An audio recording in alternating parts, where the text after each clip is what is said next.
He stood still, not frozen, not passive, just positioned, like a line in the floor plan that had never been edited. The room thought he was patient, quiet, maybe lost. But he wasn't looking at the people. He wasn't listening to the noise.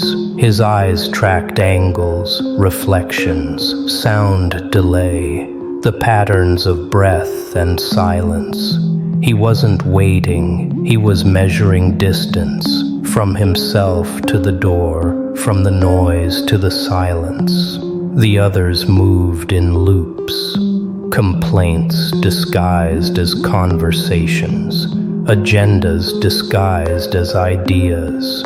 They spoke with urgency but no direction. He didn't interrupt, didn't join, because everything they were reacting to had already expired. The danger had passed hours ago. What remained was simulation, panic rehashed as protocol. But none of it touched him, because he'd already traced the exit in his mind, not just the door, the sequence. He watched patterns decay. Authority figures hesitating one breath too long, eye contact that no longer anchored, commands that required repetition. The center of the room was dissolving, not visibly. Structurally, power had lost mass, and they hadn't noticed. They were still looking for consensus. He was watching the way out. He wasn't detached. He was aware, hyper-present, focused not on escape, but on timing. Because leaving too soon is exposure. Leaving too late is capture. The perfect exit lives in silence, between the last mistake and the first correction. And he had found it. Marked it, memorized it. They thought his silence was indecision, but silence in the hands of someone who's already gone is just design. The room kept moving, files shuffled, notifications pinged, meetings rotated through familiar motions, but none of it registered as real. The architecture of urgency was still in place. Lights dimmed and brightened on schedule. Voices maintained tempo. But what animated the place had already died. They didn't know it yet. He did. He wasn't resisting. Resistance implies friction. He created none. No waves. No visible deviation, just presence without pressure, enough to remain unreadable, enough to make the system believe he was still inside it. That was the trick, visibility without engagement. Everyone else kept reacting to yesterday. He was mapping the next 10 seconds. The exit wasn't a door. It was a pattern, a shift in air pressure, a tilt in body language, the moment just before attention turned away. That's when the structure softened. That's when systems blink. Most people miss it. Most people wait for permission. He didn't. He never had. The ones around him called it discipline. They admired his calm, his consistency. They mistook observation for restraint, as if stillness meant submission. But stillness isn't weakness. Stillness is control under its own terms. It's choosing when not to move because you've already decided where you're going. They thought he was biding his time, but he wasn't counting down. He was counting openings. The shift was small, a delay in response time, a misplaced file, a directive repeated twice twice, nothing dramatic, but noticeable. The kind of friction that comes when a gear is missing, not removed violently, just absent. They didn't connect it to him. Why would they?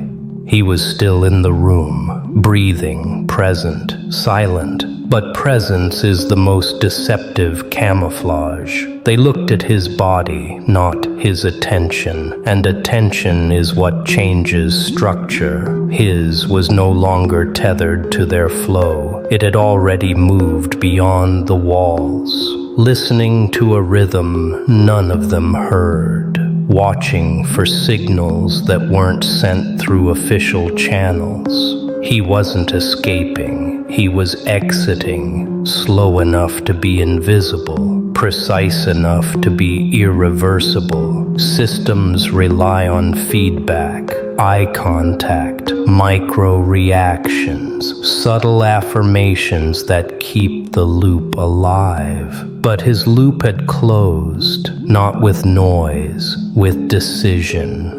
And when a decision is made quietly, the system keeps waiting, keeps assuming, keeps trying to sync with something that no longer responds. One of them noticed, a glance held too long, a question softened mid-sentence, but doubt without evidence dissolves fast, especially in systems that prefer stability over truth.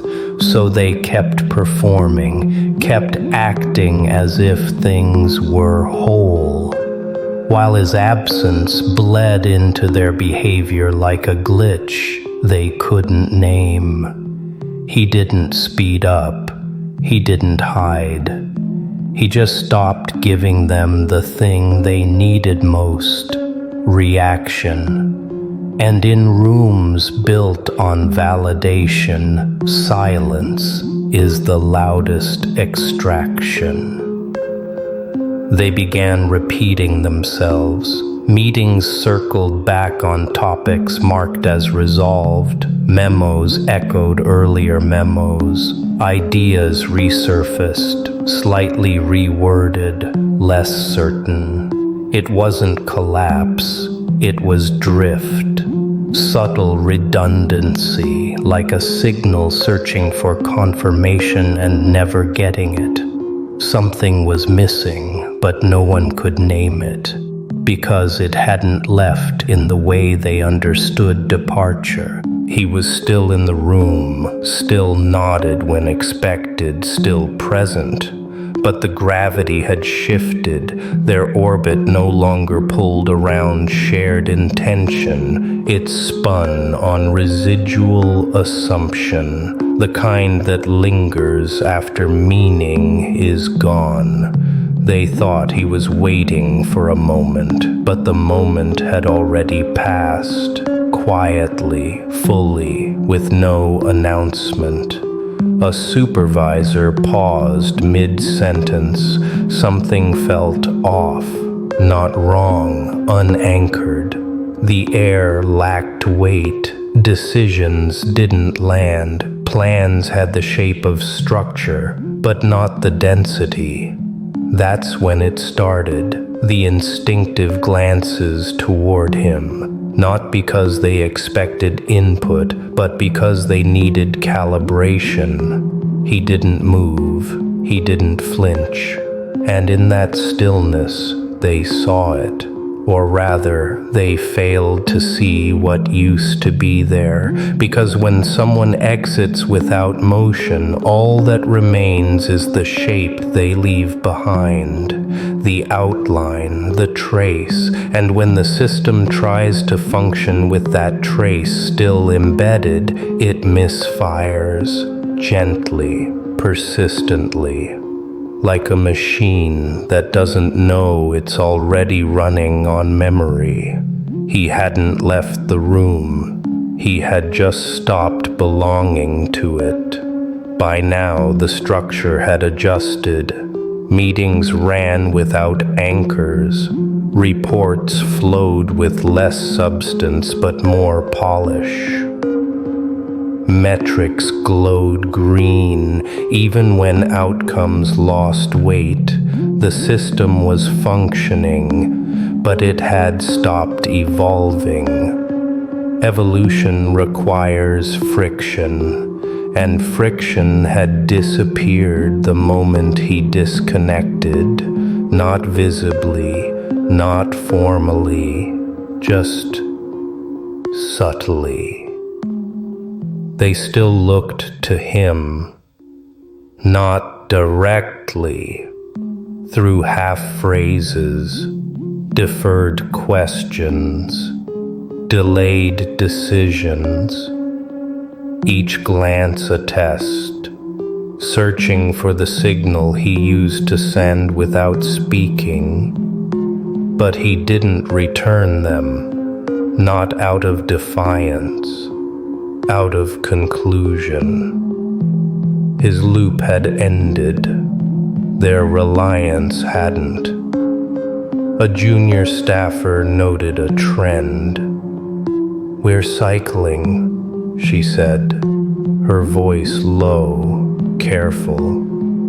"The same problems keep reappearing, slightly altered, never solved." Her comment wasn't challenged, just absorbed, like the system had no antibodies for awareness, just containment. And so they kept circling. He had found the pattern long before. The exit wasn't built into the room. It was in the moment the room stopped recognizing its own stillness. When movement becomes tradition, not intention, that's the signal. That's when you leave, not by stepping out, by letting the room continue without you. If you're still here, you're not watching the system, you're already outside it. Subscribe and let them wonder how. They stopped depending on his feedback. At least that's what they told themselves. Direct references disappeared from transcripts, tasks restructured, chains of command flattened, then redrawn. But the system still felt hollow. Efficient, yes, but unstable. Like it had been balanced on something that was no longer there, not a person, a presence. They tried to replicate the cadence, assigned new roles, rotated leadership, injected fresh vision, but none of it stuck. The room processed noise, not signal. Flowcharts expanded while direction thinned. What they couldn't admit was simple. His exit hadn't removed a contributor. It had removed the center of orientation. He hadn't held authority. He had held weight. And now that gravity was gone, everything drifted, slow, polite, empty. Protocols still fired, outcomes still posted, but clarity no longer landed. When someone asked why a change was made, the answer sounded like a placeholder. It made sense at the time, but time didn't move the same anymore. Without him, sequence collapsed into repetition. Moments looped. Projects revisited themselves. Success felt like déjà vu, not progress, not momentum, just refinement without target. Some whispered that he'd left the system intact on purpose, that the silence was intentional, not absence, but permission. And maybe they were right. Maybe the exit was never about departure, but about seeing who would stay behind and call the echo progress. The building still lit up on schedule. Doors unlocked on cue. Systems checked themselves, reported compliance, flagged nothing. Everything moved, but no one steered. When something went wrong, it corrected itself, but not through logic, through memory. Memory of an alignment no one could trace, the behavior of a structure that had been taught to move around someone who was no longer there.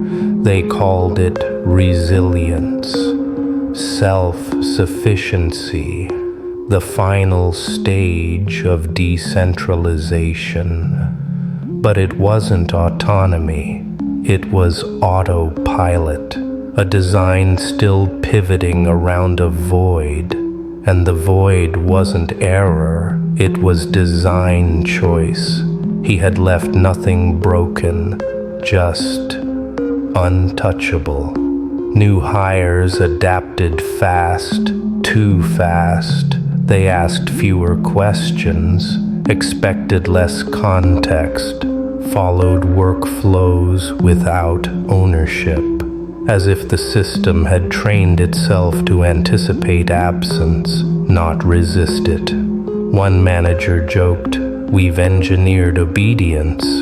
But it wasn't a joke, it was a confession. He hadn't left behind rules, he'd left behind rhythm, a tempo so deeply embedded no one questioned its origin. Meetings happened not because they were scheduled, but because something beneath them kept time. A pulse older than the latest version, a cadence shaped by someone who'd never asked to lead, but had already redrawn the path by walking it. And now, even those who once questioned him moved in sync with the silence, because it wasn't about him anymore.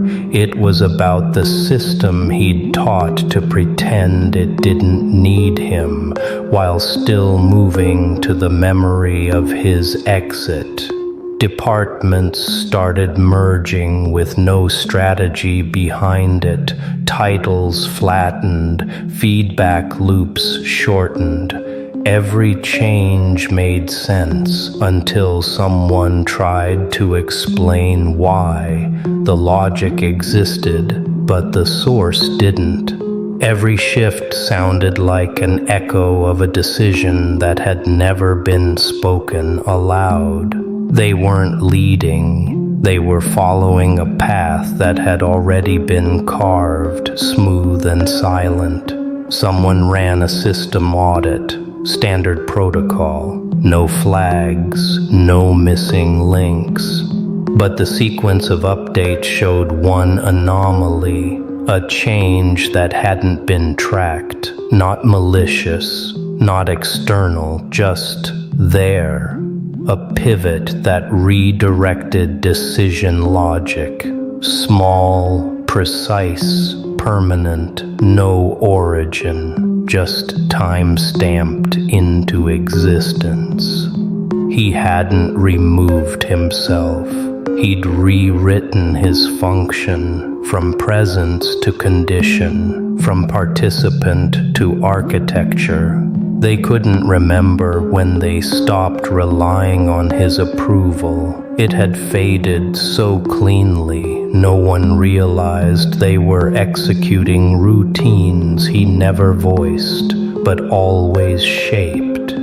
They stopped asking who'd built the current framework, not out of clarity, out of exhaustion, because every question pulled them closer to one conclusion. Someone had been ahead, not louder, just earlier. And when someone's silence is placed at the root of your logic tree, you don't delete it, you protect it without knowing why. Now they built systems that reinforced decisions already made, innovations that circled back to align with an old logic. But no one called it legacy, because it still worked. still scaled, still felt correct.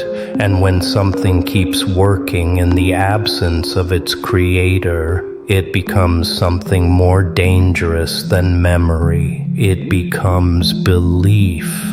The system began echoing itself, directives reused under new labels, concepts repackaged as strategy. Feedback became affirmation. No new problems appeared, not because they were solved, but because the structure had stopped recognizing deviation. Silence wasn't an anomaly anymore, it was policy. And in that silence, his pattern still moved, not as presence, as residue, embedded into habits no one chose. Time blocks shifted to match his rhythm. Deadlines adopted the tempo he'd left behind. No one claimed it, but everyone followed. The exit had become blueprint. They redesigned the main dashboard, cleaned it, removed legacy clutter. But something strange happened. Every attempt to simplify brought the system closer to the version he'd once sketched, briefly, unofficially, years ago.